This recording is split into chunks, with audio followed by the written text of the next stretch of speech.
Ayun na nga mga kababayan, yan na nga ho ba sinasabi natin. Marami na hong kinakabahang talyanista Tensay Mada ngayong mga panahon na to. Sa mga ganyang klaseng pronouncement itong si Senator Robin Padilla, dyan ho sila kinakabahan. Di ba? Dyan ho sila ika nga nangangatog na ho ang tuhod nila. Kasi base dito kay Senator Robin Padilla, kung sakaling umakyat yan sa Senado, mapasisyahan tayo. Trabaho ng oposisyon ang mag-oppose. Questionin yung kagustuhan ng mga aso ng Malacanang dyan sa Senado. Pero bago ho natin pag-usapan yan, isang like at isang subscribe. Masaya na ho tayo dyan sa mga gusto sumali sa ating community. Yung join button, nandyan lang ho sa baba. Ito interview ho nitong si Atty. Michael Poa. Bababaran ho natin yan. Interview ho niya dito kay Ma'am Karen Davila. Diyan sa ANC ang ating papasadahan dito sa video na to. Unahin na ho muna natin itong ambush interview dito kay Senator Robin Padilla sa Senado kaninang umaga na malupit ho ito. Meron ho siyang mga ibubulgar na detalye dito na kung saan ikatutuwa ng ating mga kasamang talagang marugdog ang pagsuporta dito kay VP Sara sa pamilya Duterte. Pakinggan ho natin si Senator Robin Padilla. Yay! Balagbago ito, balagbat. Lang na pag-akyat ng impeachment ni VP Sara dito sa Senado. Masyado marinig. Sige, sir. Sige. Maingay. Lakad lang. Talagang yung ba? Uso mo yun? Huwag mo kaming minamaliit, kayang-kaya namin. Sir, okay na tayo dito, sir. Okay na yan. Sir, yung possible na pag-akyat ng impeachment ni VP Sara dito sa Senado, your take, syempre, kayo. Sino yan? Si Mayan Los Baños ba yan? Mayan Los Baños, yung taga News 5. Maliit ang boses eh. Pag maliit ang boses, matik na yan. Mayan Los Baños yan. Ito po ay mga kaalyado. Yan po ba'y kukontrahin niya sa plenaryo? May ganun po bang usapan? Naku, sa ngayon kasi ang sabi sa amin ni SP, noong kami ay nag-focus kami. Yeah, nag-focus. Kami nung Thursday, ang kabilin-bilinan ni SP, huwag muna kaming magsasalita. Ayan, ganda yan. Talaga siya ng tagapagsalita. Yan. Kaya Yan importante. siguro, mas mainam na si SP muna ang magsalita kasi ayoko naman mapagalitan. Yan. But how are you preparing, sir? Kasi for example, Pahamak siya, Senator Robin, Pinili siya, pahamak, gusto kawawa na. nagpapabrief daw siya ngayon sa mga justices. Kayo po, Nung una pa lang na ma-impeachment, nag-aral na kami. Yan, nag-aral na. Nag-aral na kami. Nag-aral na yan. Saka ako naman madalas na may kaso. Yan. Kaya alam ko naman Sanay. kahit paano. Pagkausaping korte, wag yung minamata dyan si Senator Robin Padilla. Pagkausaping batas, hindi naman magpapahuli ang si Senator Robin. Eksperyensado sa korte yan si Senator Robin, kaya pagdating sa mga rules, maalam naman ho yan. Hindi kagaya ni Ping, nagtago yun, hindi naman nahuli yun eh. Diba, boy tago nga tawag sa kanya. Ito si Senator Robin, ano ho yan? Kumbaga, expert ho yan. Mahusay yan. Pangyayari sa loob ng court. Yan. since it saddened you, no less than the VP ang ini-impeach. Regardless kung Duterte. Siyempre, nalulungkot ako sa usapin na ang dami natin sanang dapat pag-usapan. Ito ba? Pangalawa na naman. Yun lang. What can the public expect from you? Siyempre, sir, kilala po kayong kaalyado ni VP. Parang hindi nung unang tanong. Pero what can the public expect? Kayo po ba'y magiging fair, neutral sa trial po? Kami ay may oath. Okay? Ang Yeah. oath namin ay sa bayan. Malinaw naman yan. Lahat naman ng senador dito nag-oath. Ang loyalty namin ay sa konstitusyon. Nagumpaka. Siyempre, yun. Pero siyempre, iba yung political. Iba yung political, iba yung oath. Kailangan maintindihan natin. We can expect you to be fair and neutral, So, sir. siyempre naman, ako naman matagal na akong nangulungan na nga ako eh. Ibig sabihin, matagal na akong naniwala sa batas. Marami nga ang politiko dyan, di naniniwala sa batas. Ako naniwala sa batas. Nangulungan nga ako eh. So, ibig sabihin, parehas ako. Yan. Sinasabi po ni SP about forthwith, yung kabagdaw po na Huwag tanggap yung muna tayong magtanong tungkol doon, ma'am. Kasi nag-focus kami. Ang sabi ni SP, maglalagay siya ng tagapagsalita. Kung gusto niya ng mabilisan, kanya na yun. Diba? Kung gusto niya talaga ng... Kasi nagdesisyon na yung Supreme Court dyan, di ba? Na sinasabi, tama naman yung ginawa ni SP Cheese.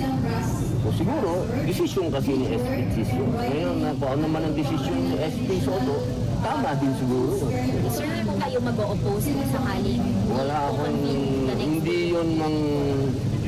Napakaliit na bagay nun para i-oppose. No opposition coming from the minority if ever umakyat ang impeachment dito. Napag-usapan niyo yan, sir, sa minority. Wala mag-o-oppose? Di ba ang papel naman ng minority to oppose? Hindi lang impeachment. Lahat ng bagay dito, ang trabaho namin ay i-oppose. Yan. Sana wag kaming pagbintangan. Yan. Kapag kami ay nag-oppose, wag kaming sabihan na kami ay bias. Trabaho po ng minority yon. Yan po ang parliamentary procedure na dapat naming sundin. Yan po ang sinasabi ng demokrasya. Ngayon, kung ang gusto mangyari nito si Mian Los Baños, ba't si Mian na naman yan PH? Kabosin niya nagtatanong.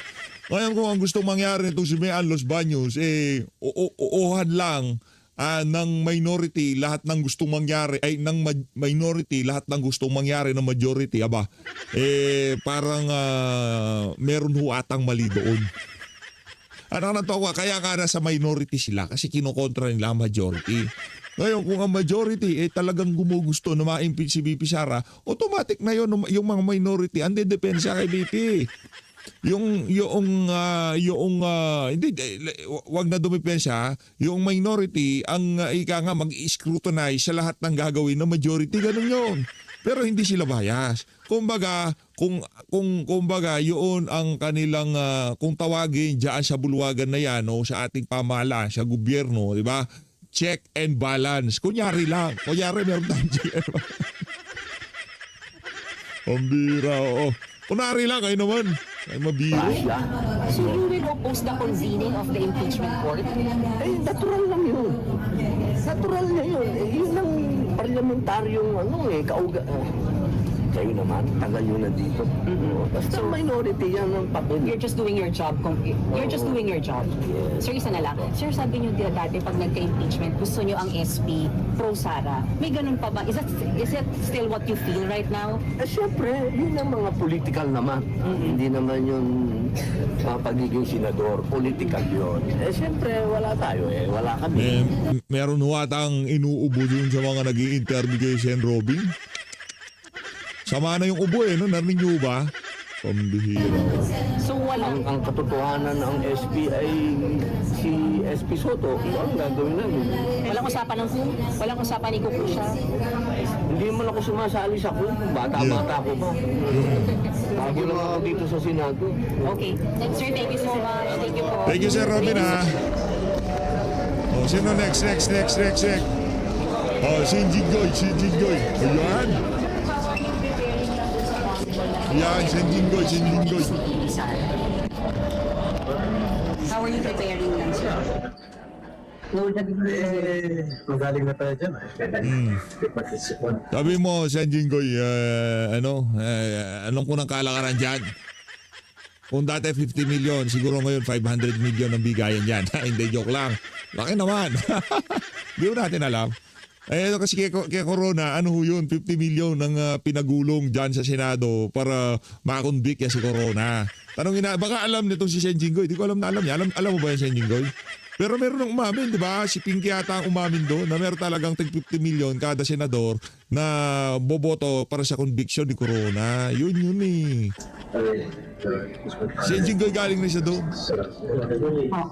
Sabi niyo po minority.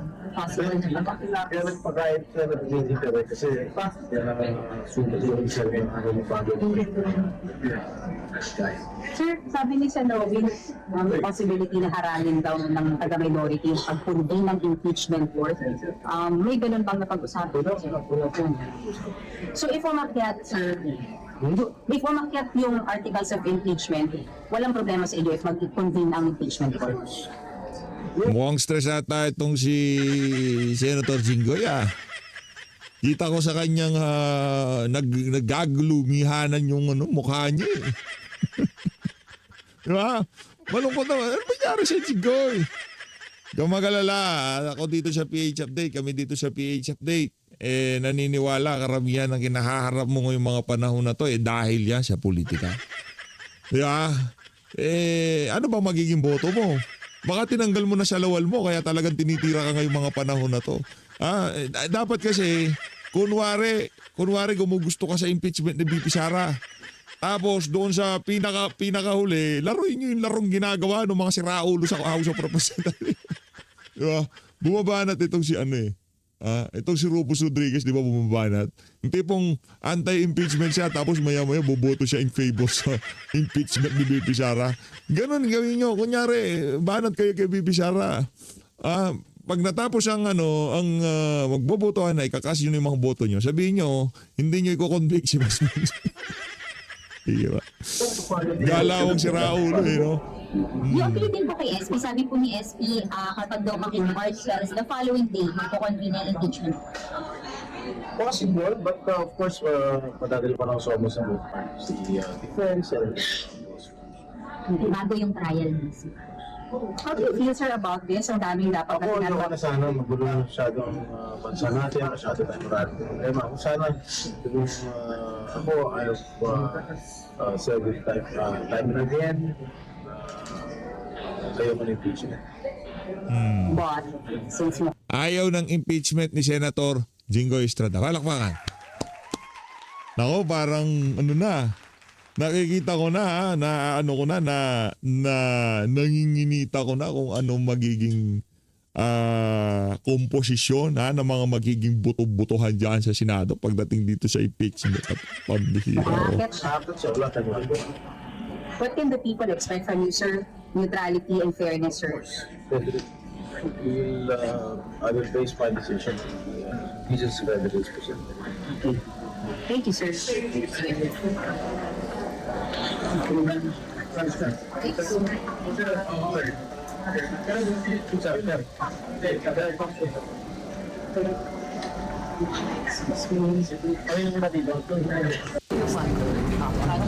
Next, sino to? Si Mangga to. Si Mangga to. Diba, Mian? Diba sinabi ko? 3 little letters. Nung una, diba sinabi ko 3 little letters kasi ang ginagawa nila. Nung una, FLR. For later release. Ibig sabihin, itetenga yung kanilang mga project. Ngayon, nasanay na sa hirap at hirap pa rin na talagang walang mga project, walang lumalabas. Ngayon, yung 3 little letters daw, OMB, kakasuhan daw kayo. Ano ba ito, nananakot? Pagbihira naman. Pag hindi sila bumoto sa baba. May palitang ganyan, pati dito sa ilalim. Pag hindi ko.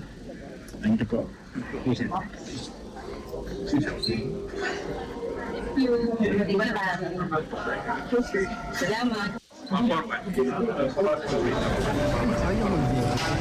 Ito, Senator Alan tayo.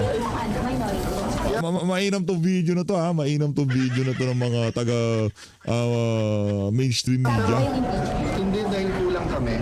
So, we'll reserve sa meeting. Parang kalahati lang nakapunta na may mga meetings na going. Update ko kayo mamaya or tomorrow. Sir, si Senator Robin may sinasabi na possible na i-oppose yung convening of impeachment court. Wala naman ako narinig na sinabi na gano'n ni Senator Robin. Wala akong narinig na gano'n. Fake news talaga itong mga taga... Meron ba kayo narinig? Wala akong narinig na gano'n. Pambira itong mga taga mainstream media na to. Sir Robin, pinipake news ka ng mga taga mainstream media. Wala naman ako narinig na sinabi ni Sir Robin na gano'n. Pambihira talaga kayo. Mga fake news talaga itong mga to. Rekta ho tayo. Dito kay abogado nitong si VP Sara, Attorney Michael Poa. Game. Attorney Michael Poa. Yun. All right, joining us this morning is Attorney Michael Poa, the spokesperson of Vice President Sara Duterte's Yun, ayos. defense team. Attorney Poa, good morning to you. Good morning, Ms. Karen, and thank morning. you for having us once again on Head Start. All right, the House Justice Committee reconvenes today. They will be voting on the committee report that contains the consolidated impeachment case against the Vice President. What are you expecting? Well, we're actually expecting it to be approved today, maybe subject to certain amendments. Of course, I don't want to speculate, but we're definitely expecting it to be approved today. And I think I've already heard statements that they're scheduling this to be transmitted to the plenary for voting sometime May 11, if I'm not May mistaken. But of 11, course, that's subject nako. to change, and that's within the discretion of the House. May 11 All right. next Now, week. you've heard, I want to ask you, certain Malagbag ho ito. sectors saying that there's not enough votes. Some have said there's more than enough. There's more than 106 to impeach her. What are your thoughts on this? Alam nyo ma'am, napakahirap kasi mag-speculate kasi you're right, no? Just a few days ago, there were statements saying walang votes. I mean, not enough votes at least. And then just I think yesterday or 2 days ago, now they're saying that there are enough votes. Sa atin naman, whatever happens, we're just ready for it. Of course, again, we maintain our objections dito sa mga proceedings na naganap sa House Committee on Justice, with all the respect, of course, to the members of the committee. But we all know that it's all about numbers at this point. So whatever happens in plenary, we'll just be monitoring the developments and will react accordingly. Okay, Attorney Powell, looking back, couldn't the team have cooperated more? The results could have been different, they said, if the Vice President actually attended. She had a seat at the House Justice Committee. Does the team regret not participating completely with the proceedings? Just to answer your question directly, no, we do not regret what we did, precisely because our objections were fundamental and constitutional, no, dito sa naganap na proceedings. Now, if I can just explain further, there's always been this notion that if the Vice President showed up, she could have defended herself, etc. Hindi totoo And in yun. fact, we've Kalokohan seen yun. at several instances, the camera pans and zooms on an empty chair, hindi ba? But then, practically speaking, number one, kung wala naman, we filed the petition before the Supreme Court. We had to be consistent with our position on our objections to the conduct of these proceedings, or at least the Yan. nature, the manner it was conducted.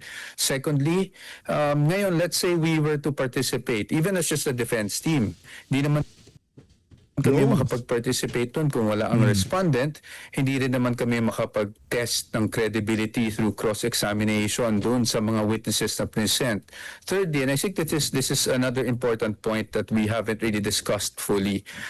For example, if the Vice President actually attended those hearings, as you know, they presented certain witnesses like Mr. Ramil Madriaga, AMLAC, etc.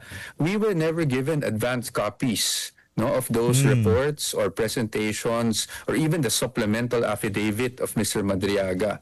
Now, in that instance, after the presentation of the witness, they would now ask the Vice President to present her evidence and rebut whatever was said. But the thing is, how can we effectively rebut anything that was said on the spot without even having studied these documents? Precisely Yo. because we were never furnished copies of these documents before the hearing itself. Yo. Just to be fair to the House, they did furnish us copies of these documents after the hearing. But then again, practically and legally speaking, how can one intelligently respond to all these allegations made when, we never got any advance copies of these documents for us to study them and have an intelligent response? Okay, Correct. now Ang nanto ko, agulatan. Di ba? Lalabas ang AMLA tapos kung ano-ano sasabihin. Wala naman palang kopya ang kapo ni BP Sara dyan sa na yan, sa mga dokumentong ilinabas. Di ba? Yung mga dokumento na dapat hindi ilinabas, pinaglalabas. Ngayon, ang mahirap pa dito, gusto nilang sumagot ang kampo ni BP Sara, gayong hindi naman pala nagbigay ng advance copy sa kampo ni BP Sara dyan sa mga dokumentong ipresentan nila mga It's sa a given utak. that it was called a mini trial, but it was not a trial per se. In effect, the proceedings were essentially aimed at just solidifying grounds for probable cause. And it is true, the threshold for probable cause, hindi naman mataas yun, mababa lang ang threshold nun. Given the fact that the House Justice Committee said they followed and they were very careful with the conditions set by the Supreme Court, do you agree that they followed the requirements of the Supreme Court? You know me, ma'am, Ms. Karen, I've been very fair, you know, especially with my commentaries, even if I'm in the defense team. We do recognize that there were instances when even Chair Luis Tro would even stop, diba, certain members from asking probing questions.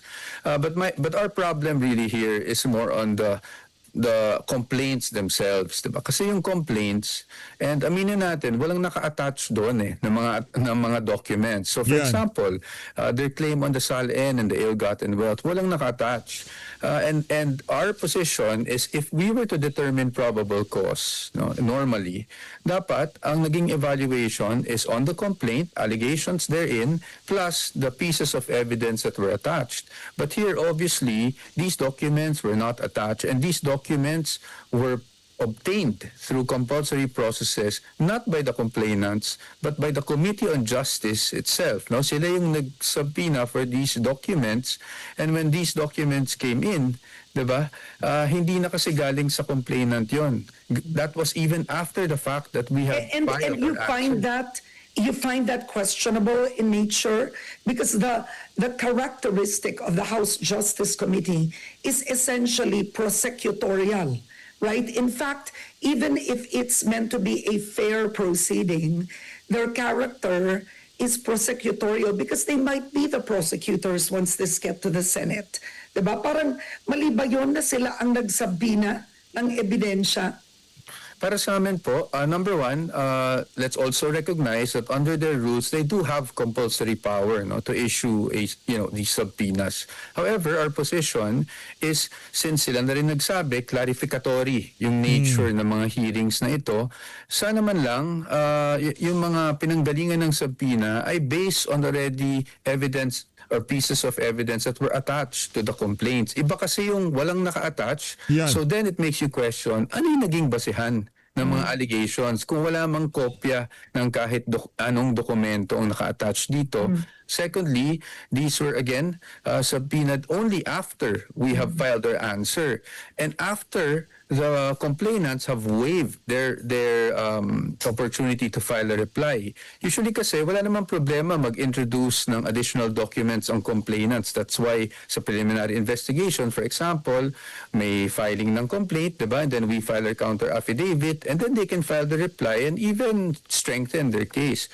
However, in this case, iba kasi yung nangyari. Pag tapos na lahat ng filing ng responsive pleadings, doon Yan. lang ngayon nagsubpoena ng mga documents. And again, we were not even furnished copies. For example, the supplemental affidavit po of Mr. Ramil Madriaga, I think we all have to also recognize na sobrang layo niya dun sa original affidavit. No, I'm not saying that these are things that we will not respond to in case this goes on to trial. Of course, we will respond, but that is the position of the defense. Again, ito naman talagang issue na po na to is highly politically charged, highly divisive. So I would like to respect that Committee on Justice as well as the complainants will have their position. Kami naman sa defense, we're just stating also our theory and our position on the matter. Well, the impeachment trial is both it's both evidentiary and it's also both political. We know that, right?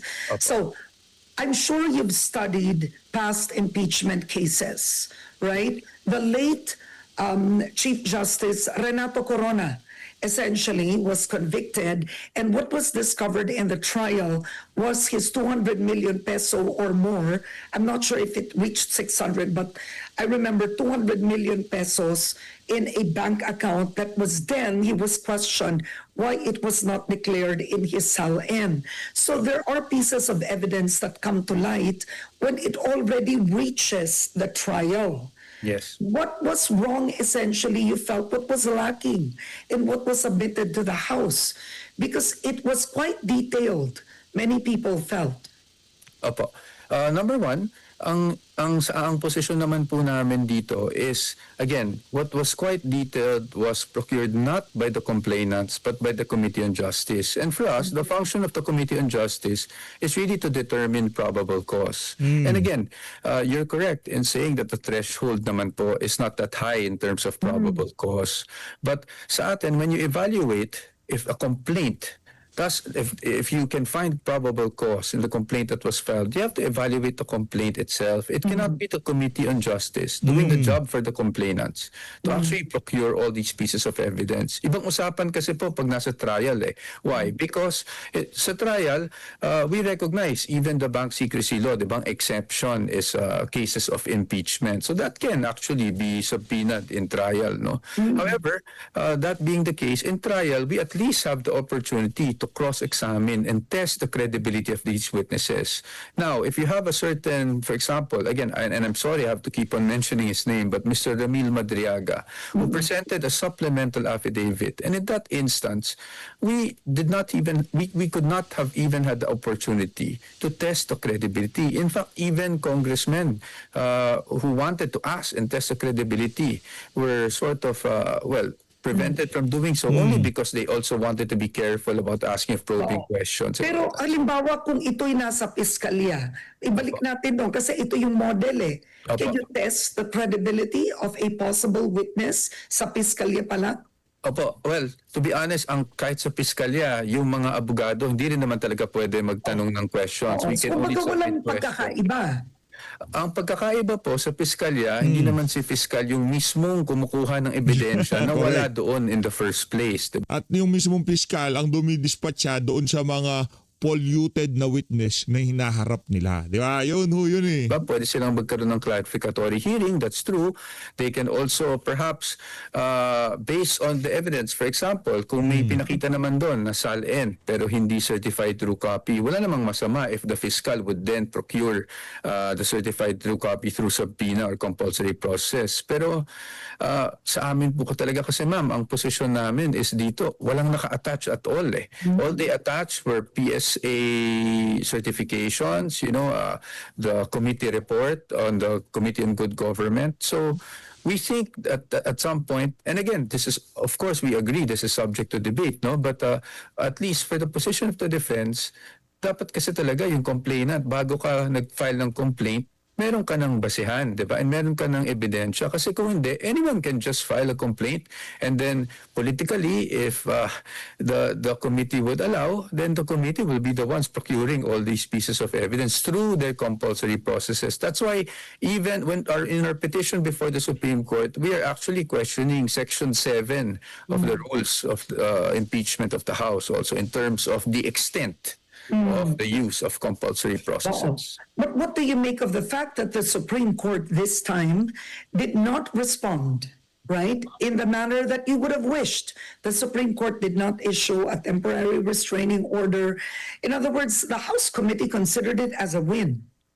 Well, the Supreme Court not issuing a TRO is definitely something that we of course felt strongly about the issuance of a TRO. But the fact that they didn't does not mean naman that they will eventually decide against us, diba? Kasi when you don't issue a TRO, perhaps the Supreme Court, I don't want to second guess the Supreme Court, but perhaps they didn't think that there was an urgency in doing so. And that's okay for us. No, in fact, last year we filed a petition and we also asked for a TRO. And in that instance, you must remember that the Supreme Court also did not issue a TRO at that time. We don't want to question the wisdom of the TRO. So sa atin, no, we'll see. Our petition is still there. We'll see how they appreciate our arguments and having seen the conduct or the manner that these committee proceedings were conducted, we'll wait for the resolution of the Supreme Court on that. Okay, so you talked about the House Committee on Justice. They themselves subpoenaing, in other words, issuing a subpoena for evidence that fiscals don't do. But let's talk about former Senator Antonio Trillanes. For example, former Senator Trillanes has had that accusation for over 10 years now. To be fair to Trillanes, even prior to Duterte winning the elections in 2016. Yes. He already had those records, and we can stick with one, which is the bank account, the alleged bank account of former President Duterte and the Vice President. Yes. So may joint bank account sila, and he even knows the bank. It is BPI Julia Vargas. And he has the statements, the transactions, cash in and out of the account. Roughly in a span of time, it was at 1.2 billion in total, no? So I'm curious, does the Vice President deny the existence of that account? Well, right now, of course, the defense team, we have a strategy on that matter. We cannot really fully disclose it. Perhaps one thing I could mention now is if you look at the transactions that were mentioned even in the AMLAC report, which includes, I suppose, allegedly, the list of But is she former in that senators. account? In other words, at one point, useless rin pag pinatawag ang BPI. So you might as well say it. Does she have an account? Well, actually, ma'am, that's the problem. We cannot really disclose the strategy because yes, you do see that there's an account. There have been people who deposited, and the nomenclature of that account is, I think, Rodrigo Duterte or Rodrigo Duterte and Sara Duterte. Now, how we interpret that, is that her account? Does she have that account? That is something that will be tackled in trial, and that is something we're ready to confront. However, I beg your indulgence on this Of course. part. I can just not disclose the details because that will go into the defense already. Because Attorney Poa, ang tanong dito, if it is proven that she is a part Yo. of that account, hypothetically, Yan. that let's say the bank confirms, yes, this is a joint account between the former president and the vice president. And then the bank says, and this happened already to Erap Estrada. The bank confirmed he is Jose Velarde, right? The bank confirmed, yes, this is Renato Corona's account. Yes. So when the bank comes in, this is considered, at least in the history of the impeachment trials we've had, a game changer. So ang susunod na tanong kasi is, why didn't she declare this in her SAL-N? Deposits to her name. That's correct, ma'am. And that is exactly what we will respond to in Yes. the impeachment Yan, trial. oo. We're ready with that. Ito si Ma'am Karen, medyo excited lang siya eh. Excited lang siya sa gusto lang niya makascoop dito kay Attorney Michael Poa kung anong magiging strategy ng depensa dyan sa mga ganyang klase katanungan pagka umabot na sa Senado yung impeachment na yan, di ba? Of course, this is Kalma lang, something we kalma lang Ma'am Karen ha. Kalma lang. really anticipated kasi hindi naman, kahit naman last year lumalabas na ito, lumalabas na rin sa social media yung mga nagde-deposit sa account na to.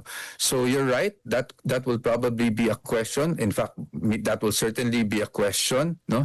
But that is something that we're ready to confront. But also remember that there are certain details in the alleged AMLAC report and these alleged accounts that were supposedly existent, sabi nyo nga 10 years ago, which is not covered, no, by impeachable offenses, as the Supreme Court has held in the case of Duterte versus HOR. Impeachable offenses only refer to offenses committed while the impeachable officer is in office. But having said that, that is not going to be our way, our sole way to just skirt around this issue. No, we will confront that issue on ownership, or does she own the account, and why it was not declared straight on during the trial. We're ready for that, Ms. Karen. So, is it a part of your strategy? Are you hoping that if hypothetically this gets to trial, that the judges can move not to accept those as evidence? Because that's happened in regular court trials. Yes po. But again, of course, that's one of the defenses that can be raised. But the judges can decide either way.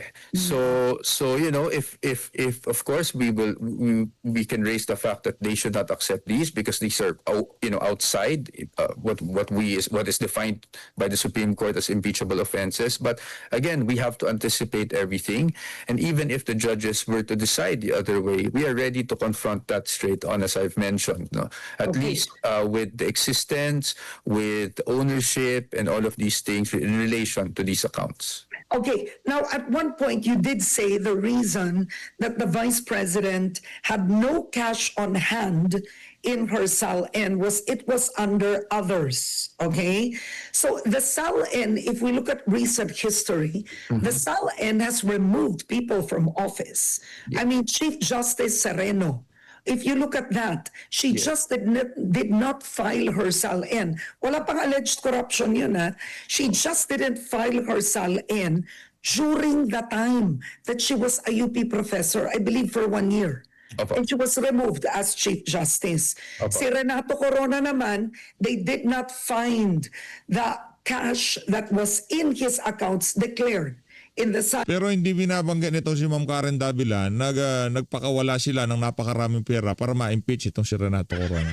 50 milyones kada ulo diyan sa Senado, di umano ang pinakalat ng Noynoy Aquino administration para ma-impeach itong si Renato Corona. Hindi naging basihan yung mga ebidensya o kung ano pa man ang linatag doon sa impeachment na yon. Ang naging basihan kung gaano kalaki yung pera pumarada doon sa lounge ng mga senador noong mga panahon na yon.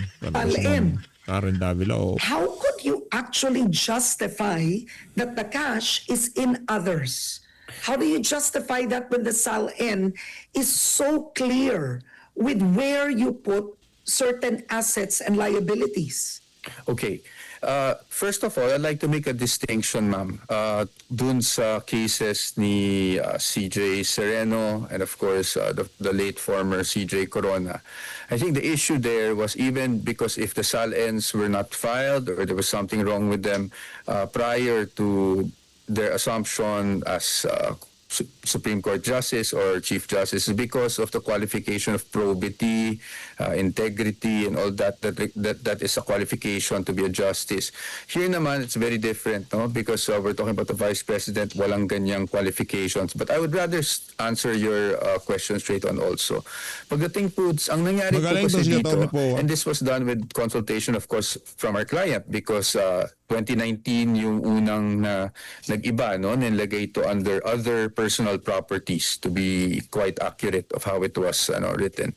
That was her decision to just lump this up under other personal properties. So ang nakalagay sa SALN under personal properties is vehicles or motor vehicles, and then there's another line item, in fact 2 other line items that were labeled other personal properties.